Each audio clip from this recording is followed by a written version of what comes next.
కొద్దిసేపట్లో royal card entry అంటే wild card ఎంట్రీలో దివ్యల మాదిరి హౌస్లోకి రాబోతున్న సంగతి మనకు తెలిసిందే. సో ఆమె హౌస్లో సక్సెస్ అవుతుంది, ఫెయిల్ అవుతుంది. ఎగ్జాక్ట్గా గెస్ చేయండి, ఎందుకంటే మీరు ఇప్పుడు చేసే గెస్ మళ్ళీ బిగ్ బాస్ అయిపోయే టైంకి చూడొచ్చు మీరు గెస్ చేసింది కరెక్టా కాదా అనేది. సక్సెస్ అంటే కప్ కొట్టేయాల్సిన అవసరంలా, ఎంతో కొంత టాప్ 5 వరకు వెళ్తుంది, టాప్ 5 వరకు వెళ్తుంది, అంత సీన్ లేదు. ఈ రెండింటిలో ఒకటి కామెంట్ చేయండి. ఈమె ఎవరో మనందరికీ తెలుసు, దువ్వాడ శ్రీనివాస్ అనేసి మాజీ వైసీపీకి సంబంధించిన చాలా పెద్ద లీడర్ ఉత్తరాంధ్రలో. ఆయనకి ఈమె సహజీవనంలో ఉన్నటువంటి వ్యక్తిగా మా అందరికీ బాగా తెలుసు, మీడియాలో చూస్తూ ఉంటాం. దివ్యల మాదిరి వైఫ్ కాదు ఆయనకి, ఇద్దరు కలిసి సహజీవనంలో ఉంటున్నారు. ఆయనకు ఆల్రెడీ పెళ్ళయింది, ఒక ఇద్దరు పిల్లలు కూడా ఉన్నారు. చాలా పెద్ద రచ్చ జరిగింది ఒక 1 year 2 years బ్యాక్.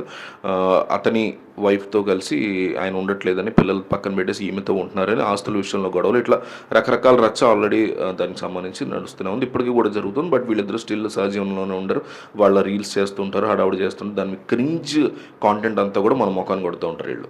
సో ఇప్పుడు ఆమె ఇంకా హౌస్లోకి ఎంట్రీ కూడా ఇవ్వకముందే దువ్వాడ శ్రీనివాస్ ఒక వీడియో వదిలాడు. ఆ వీడియో చూస్తే అసలు మదిపోయింది నాకు.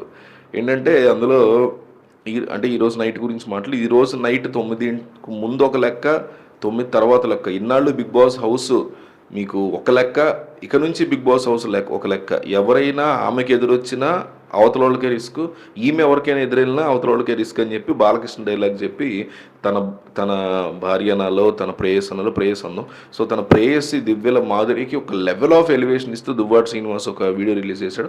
అసలు నిజానికి బిగ్ బాస్ హౌస్లోకి వెళ్ళడం కోసమే, అంటే నిజంగానే వాళ్ళకి ఇష్యూస్ నడుస్తూ ఉండొచ్చు, but still too much of controversy చేయడం కానీ, మీడియాలో ఎక్కువగా అటెన్షన్ గ్రాప్ చేయడం కానీ, ఇలాంటివన్నీ దివ్యల మాదిరి పనిగట్టుకుని కావాలని బిగ్ బాస్ హౌస్ దాంట్లోకి ఎంట్రీ ఇవ్వడం కోసమే వైరల్ అవ్వడానికి ప్రయత్నం చేసిందనే మాటలు వినిపిస్తూ ఉంటాయి.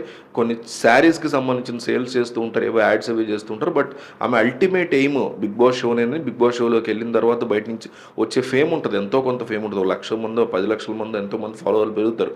వాళ్ళని ఉపయోగించుకుని రేపొద్దున లైఫ్లో సెట్ అవ్వాలనే ఉద్దేశంతోనే ఆమె ఈ ప్రయత్నాలు చేశారని, సక్సెస్ఫుల్లీ ఆమె బిగ్ బాస్ హౌస్లోకి వెళ్ళినట్టుగా, అందువల్లే వెళ్ళినట్టుగా క్లియర్గా తెలుస్తుంది. సో హౌస్లోకి వెళ్ళిన తర్వాత ఒక భారీ పిఆర్ని బయట దువ్వాడ శ్రీనివాస్ ఆమె కోసం సిద్ధం చేశారని, ఆ పిఆర్ దెబ్బకి ఇక సోషల్ మీడియా మొత్తం, ట్విట్టరు, ఇన్స్టాగ్రామ్, ఫేస్బుక్, వాట్సాప్ ఇవన్నీ కూడా ఒక నెక్స్ట్ లెవెల్కి వెళ్ళబోతున్నాయి. ఆయన బయట ప్లాన్ చేసేటువంటి పిఆర్ ఆ లెవెల్లో ఉంది ఆమె కోసం అనే మాటలు వినిపిస్తున్నాయి. హౌస్లో ఆమె ఒక ఫైర్ స్టామ్గా, ఒక ఫైర్ లేడీగా, ఫైర్ బ్రాండ్గా, ఎందుకంటే బయట కూడా చాలా స్ట్రాంగ్గా, చాలా గట్టిగా మాట్లాడుతుంది ఆవిడ.